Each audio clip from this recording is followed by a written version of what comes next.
about the absolute value. I've always made you break it into pieces. We do the case where it's positive and the case where it is negative. And we know if you put in a positive, that's what you get out. If you put in a negative, you get the opposite. We've seen this piecewise definition several times at this point. Alright, so then we're going to look at two cases. We're going to talk about when x is greater than 0, and then we're going to talk about when x is less than 0. We know the derivative, the definition we used yesterday, is the limit as h approaches 0. F of x plus h, which if we are greater than 0, we're in the first piece. So f of x plus h would be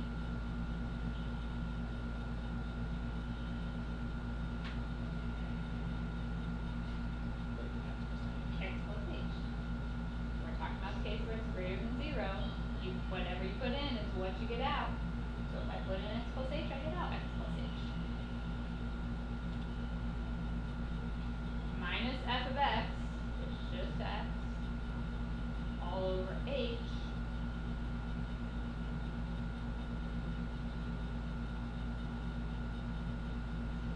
What happens? X cancel, you're left with h over h, which is 1. So what that means is this is differentiable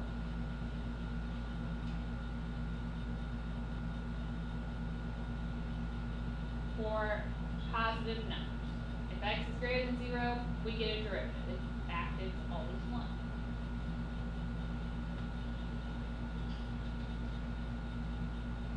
Let's talk about if x is less than 0. Then the derivative is the limit as h approaches 0. F of x plus h. If you are less than 0, we are on the opposite of x piece. So that would be the opposite of x plus h. Minus f of x, which would be the opposite of x, all over h.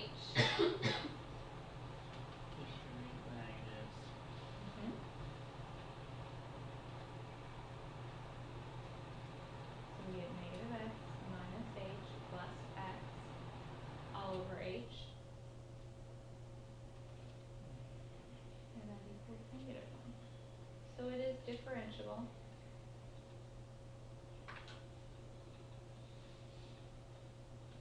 for x is less than 0. What's the one x that we haven't talked about yet? If it is 0. We already know something about limits.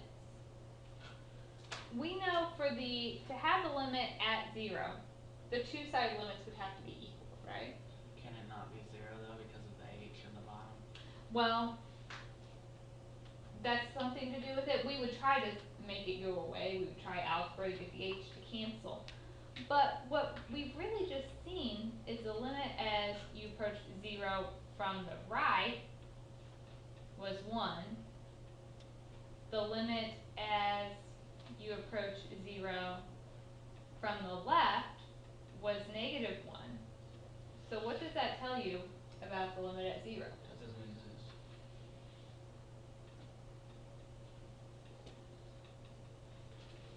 A derivative is just a limit. So what that tells us is this is actually not differentiable at 0. There is no derivative at 0. What does differential mean? That it has a derivative. So the derivative is the slope of the tangent line, the instantaneous velocity, the limits, all of those different things. They all mean the same thing. Okay, so the question is really why? Why is this not differentiable at 0? I mean, other than the fact that we did two-sided limits and they don't match, if we were looking at a graph, how would we know from the graph that's not differentiable? So that's what we're leading into. One thing I mentioned before, if a function is differentiable, then it has to be continuous there. So if you know that there is a derivative at 2, that means our graph is continuous at 2. So if it is not continuous at a point, we would know there is no derivative there. So like our piecewise functions, when we talked about discontinuities, if there's a discontinuity, there would be no derivative at that point. The converse of that is not true. Just because it's continuous doesn't mean there's a derivative. If you think about the absolute value, we just said that it's not differentiable at 0, but it's definitely continuous there. So if you know it's not continuous, you know there's no derivative. If you know it is continuous, you don't really know anything. There could be a derivative, there may not. So what causes it not to have a derivative? If we look at the absolute value graph, what happens at 0? It changes direction. Now when we look at a parabola also changes direction at 0, but it has a derivative at 0. The difference is the sharp corner. In a parabola, you could draw a tangent line at 0. But the issue is, if it's a sharp corner, there is not just one unique tangent line. You could draw a lot of different tangent lines there. So the derivative does not actually exist. So in general, if you have a corner or a kink in your graph, so a sharp turn, corners, there is no derivative there.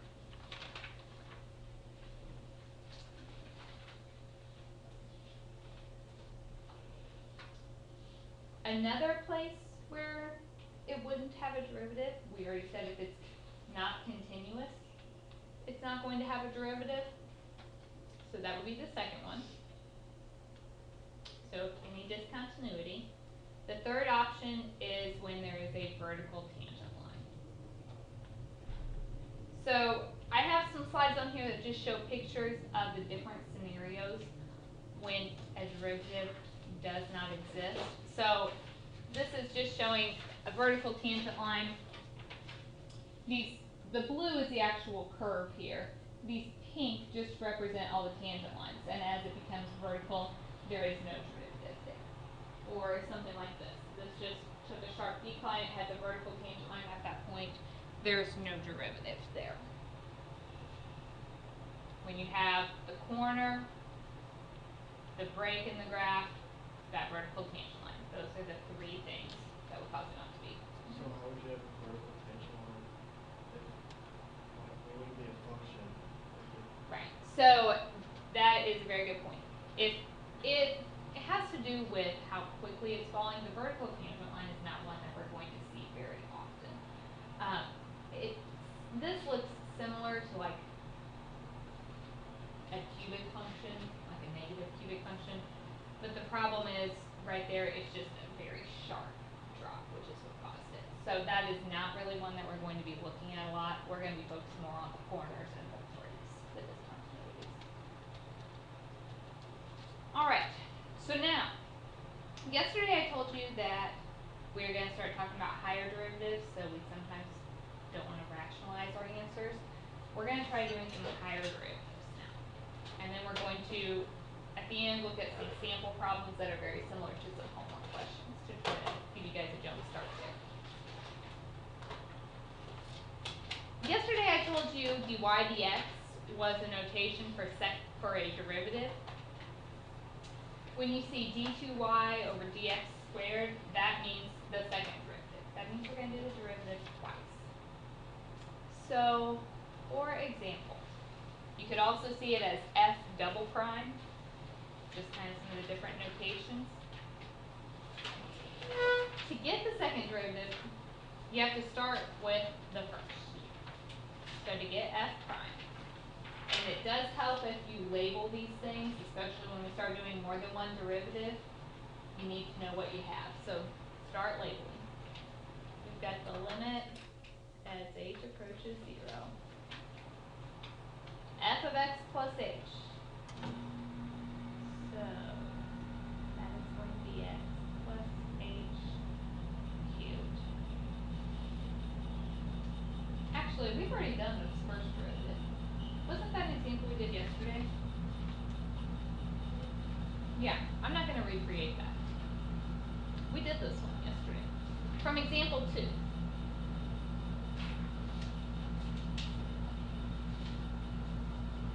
What did we get that first derivative to be yesterday in example 2? Okay, so since we've already done that once, I'm just gonna carry that forward.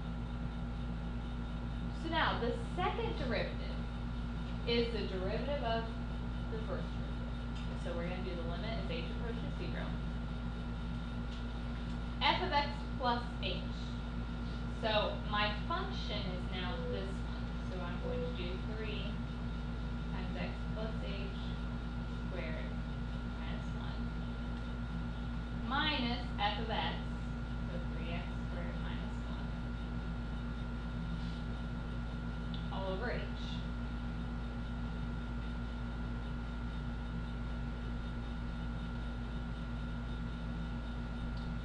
Alright, we'll start multiplying this out.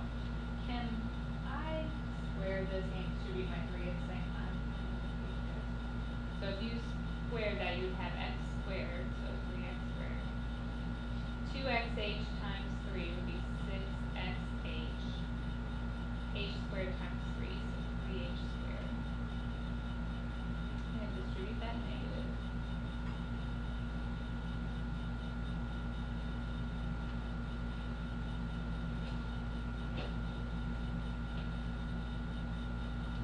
What happens?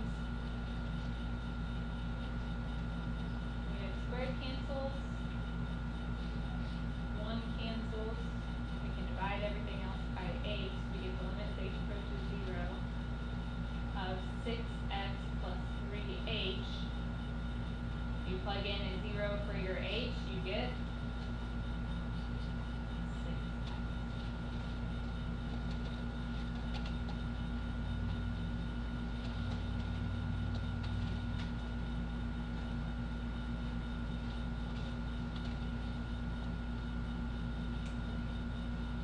Is okay with that sector? So, how many times? That's a very good question. We're going to do a couple more in a minute, and we're going to see if we can figure out. Purpose of finding Multiple derivatives? Yes. Okay. So, the first derivative is the slope of the tangent line. It's your rate of change. In practical terms, it's velocity, right? So, what would the second derivative represent? So, in terms of position, the function is your position function. The derivative of position is velocity. Do you know what the rate of change of velocity would be called? What did you say? Acceleration.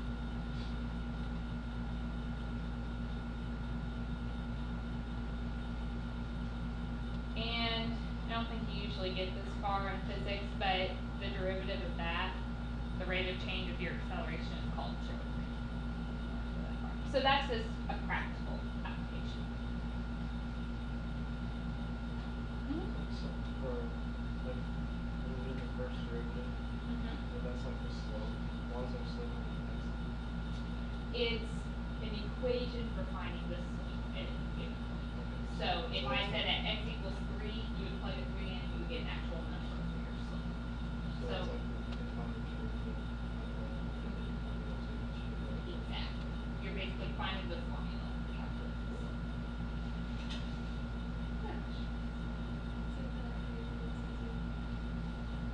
You're gonna show us another day. Yeah. And it'll be a wonderful day when it's here. You have to learn this way though, because there's not a shortcut for every function, so that's why you have to start with the definition before you can cheat and go with shortcuts. Okay, so this is just some notations that we might see.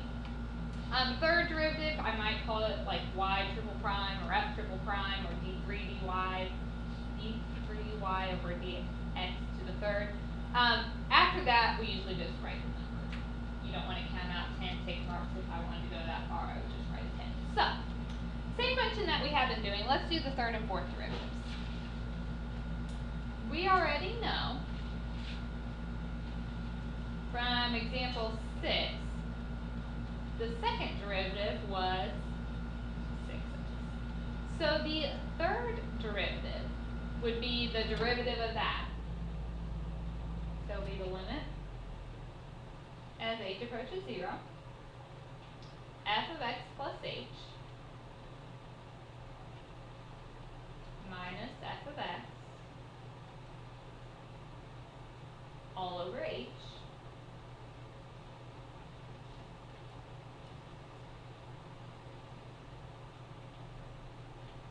so if we distribute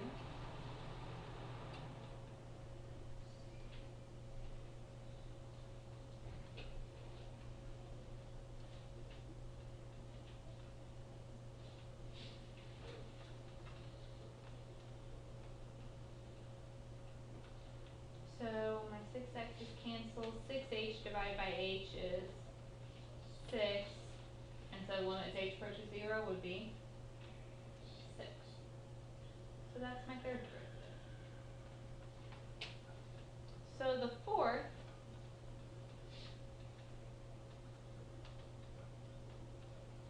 limit as h approaches 0, f of x plus h.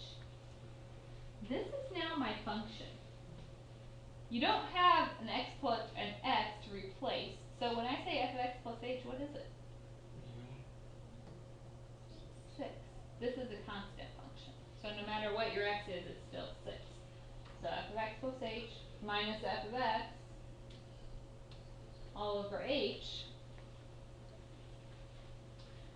So this one, we get the limit as h approaches 0.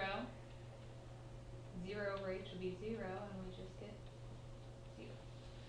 So to answer your question, Jake, is there a limit to how many times? On this particular one, we can go to the fourth derivative. From now on, what's every other derivative going to be? 0.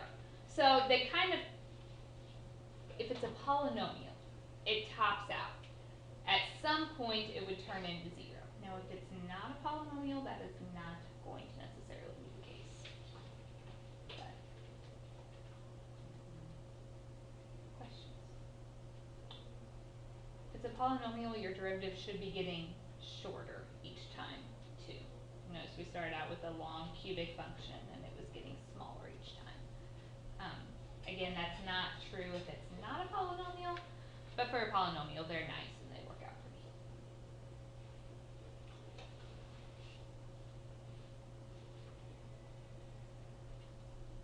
Questions?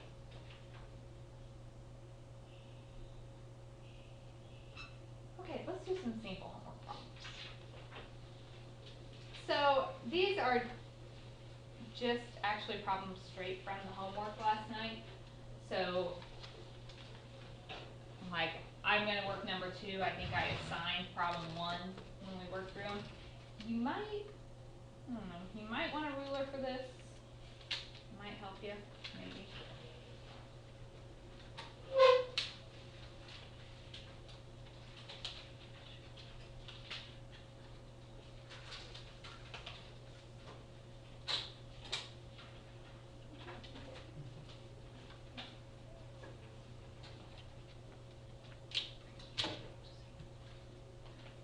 Okay.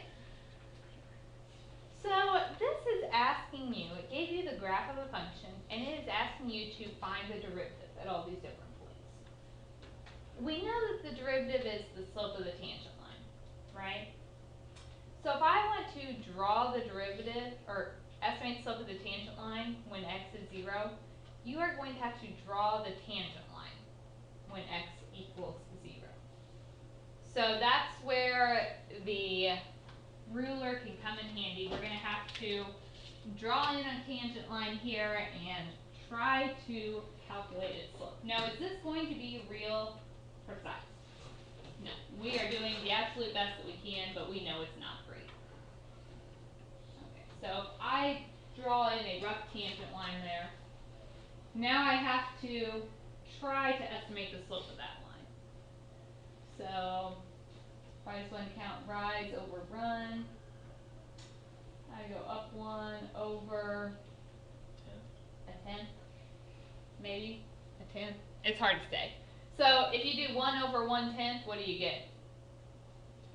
10. there's a pretty big margin of error on these.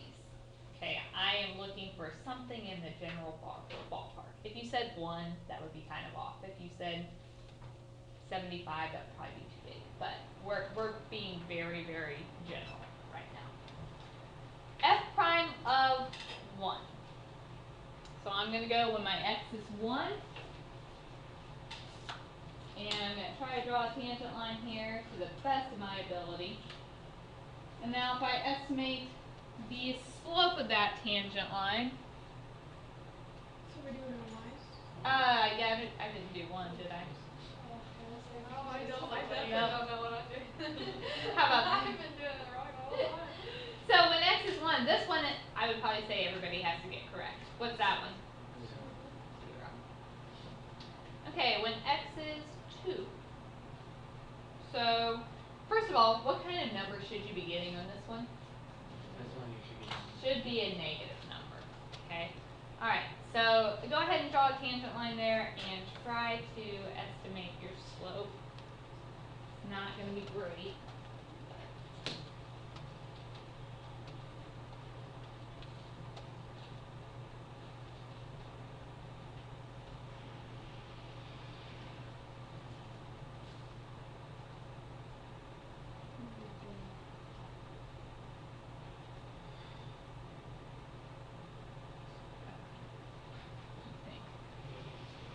-1, -2, -1.5 is probably anything in that vicinity would be a good estimate. Okay, at 3. Again, should we be getting a positive or a negative number here? Should be negative.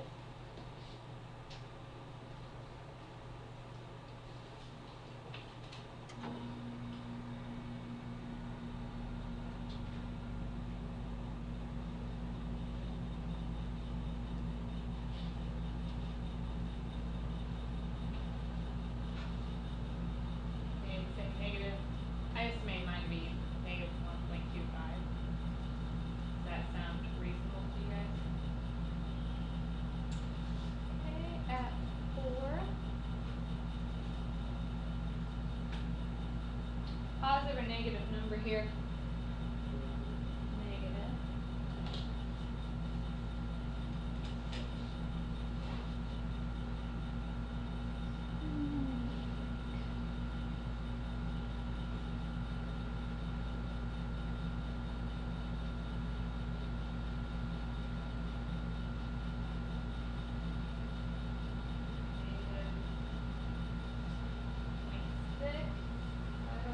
Are you guys trying to estimate these, or are you just waiting for me to say something? I'm trying to Just lost. but I'm just estimating rise over run. You know, what does this look like? It goes down. What does it look like? It goes over. Just a very general estimate.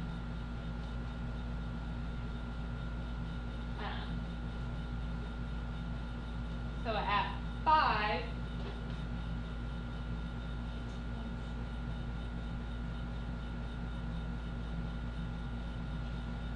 that was 5. So now at 6, this should be one we all get. Did I skip one? I skipped 4, didn't I? What I just drew was at 5. Okay, let's try that again. So at my 4.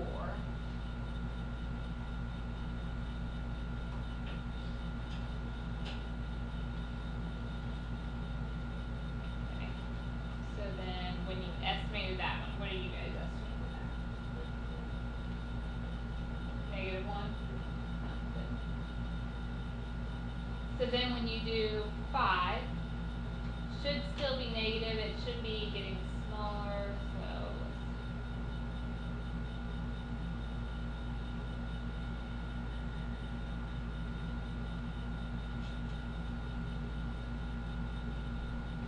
what do you think?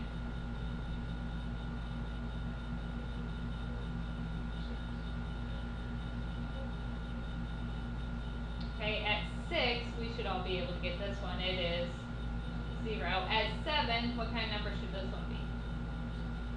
Positive.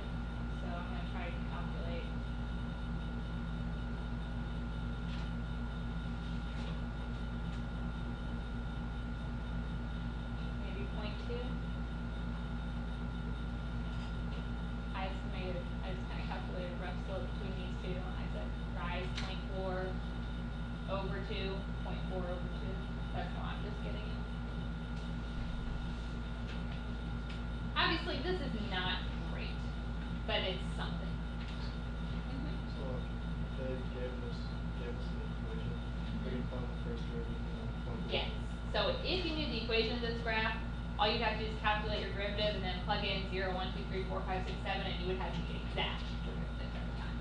I think on the homework it asks you to graph the derivative after you're done. So we just have to plot all of these points.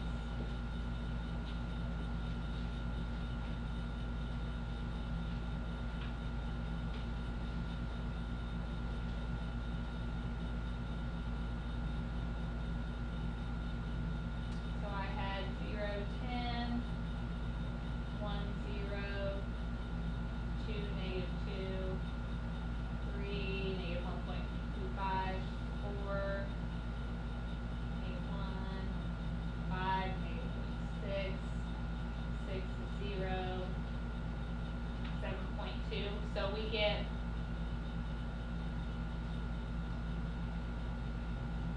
a rough idea of what this derivative might look like. We did some yesterday where we were just trying to draw the derivatives from looking at the graph, and I'm going to do another one like that.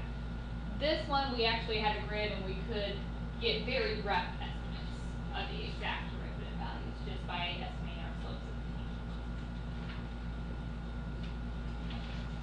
Questions there?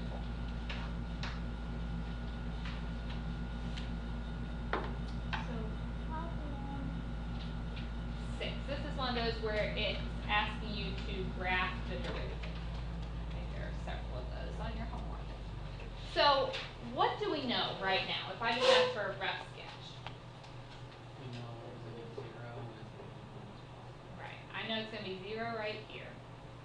I know all of these are increasing, so my derivative should be positive. I know these are decreasing, so my derivative should be negative. These are flattening out. They are almost what? 0. So that means that's kind of like a horizontal asymptote.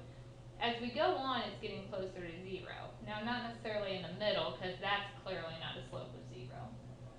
Okay, here we said it has to be negative, but as time goes on, what's it getting close to? 0. So this one, it kind of has a little hiccup in the middle, and it's getting towards 0 on the ends because of those asymptotes. It's like a horizontal asymptote because this is flattening out.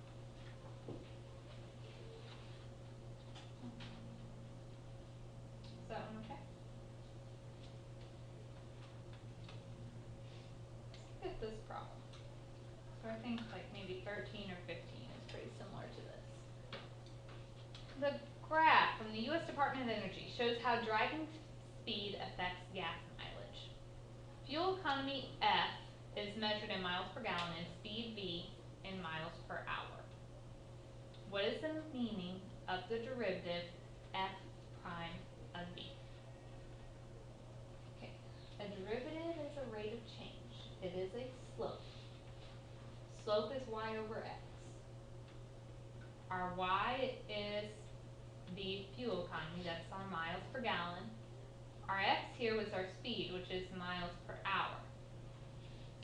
So what would the derivative be telling us? If you take your fuel economy and your speed, we're talking about a rate of change. The change in speed affects the change in gas mileage. Exactly. It is the rate of change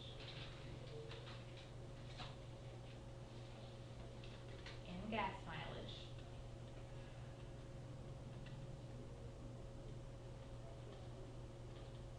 with respect to speed. Shows you how changing your speed impacts your gas mileage. It gives us that rate of change. Keywords, if you are describing the meaning of a derivative, you always need to have rate of change in there somewhere. That's what a derivative is, the rate of change. Okay, B, sketch the graph of F prime of V. So, very, very rough sketch here. Is it ever going to be 0? Do we have a maximum or or a minimum at any point. These are really just starting and stopping points. It's not a curve where we could draw a horizontal tangent line there, but it looks like maybe right up here we would have a horizontal tangent line. So that's at 50. I know this starts out fairly steep, so what does that tell us about our derivative? Would it be like a flat line there, or? Be a steep positive. It's going to be positive and it's going to be steep, okay? And then here it's starting to flatten out, so this is going to be getting smaller. What do you know about this side of it? It's negative. It's negative, so that would be below the axis. Maybe flattening out eventually. We don't really have a lot there. Okay, so that is just a super rough sketch. At what speed would you drive if you want to save on gas? 50. Okay, in terms of the original function, you could see that's kind of when, after you hit 50, what happens to your fuel economy? It goes down. In terms of the derivative, those maximum points, they're called optimization points. That's going to be when your derivative is 0. So we're looking at that. All right. Questions there? 2 more. Where is this graph not differentiable? We talked about 3 things that make a graph not differentiable. What are they? It has to be continuous. Okay. What else? Limits exist. So we have the limit has to exist, so it's got to be continuous. We can't have corners, and we can't have vertical tangent lines, right? So tell me where this derivative would not exist. At 0. What's your reasoning?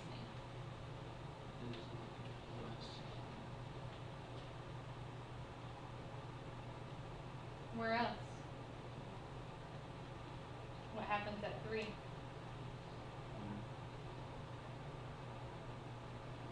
Good.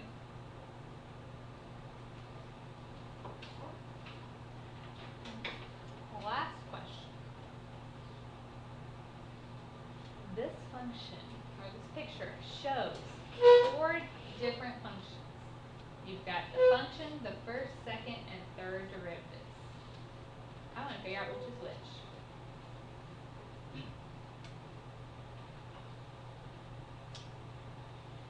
Alright. Kinda ugly.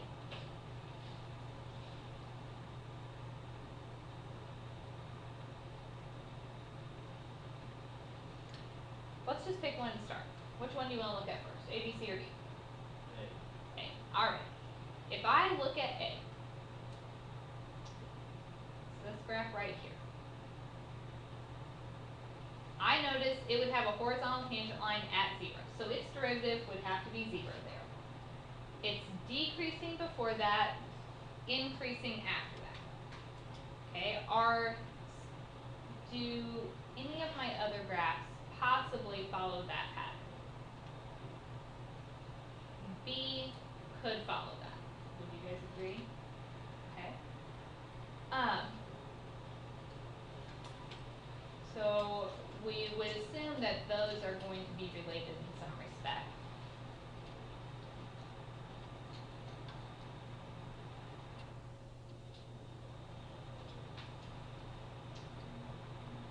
Okay.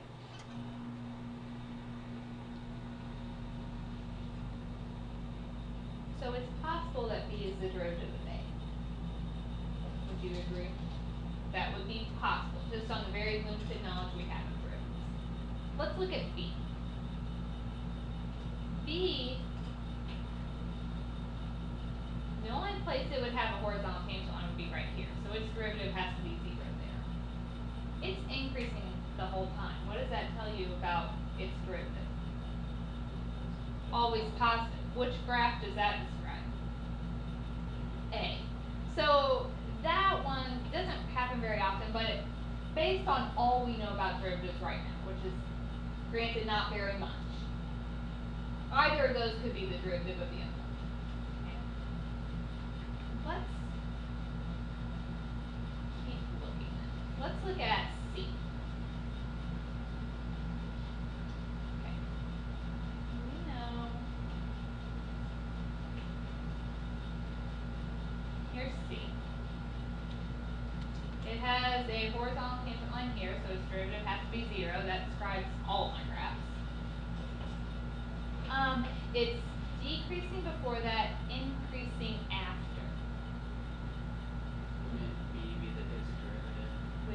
Did that work? Because for first half of B is negative, second half of B is positive. So it starts out decreasing, so its derivative would have to be negative, then goes to increasing, so its derivative would have to be positive. So we would have to go with this option then if B is the derivative of C. Would you guys agree with that? Okay, now we just need to figure out where D is. It's either the first one or the last one. If I look at graph D, okay, it's increasing, so positive derivative. 0 right here, so derivative is 0. Decreasing, so derivative negative. Horizontal tangent line, so derivative is 0. Increasing, so positive. Which graph would that be? C would have to be its derivative. That means D was the original, C was the first derivative, B was the second, and A was the third. Now, that was kind of hard, so maybe hints from the for the future. You notice D was my original function? In respect with these graphs, you notice D had the most curves in it, the most changes in directions, maximums or minimums. Start there. Start with the graph that has the most turning points. That's usually one of the first functions. Typically, if it's a polynomial, as your derivatives go on, you will get fewer turning points. Okay, it's kind of hint to start. That's the end of the section. We are going to have a work day tomorrow. So this will be due on Thursday. We are also going to have a quiz Thursday. Over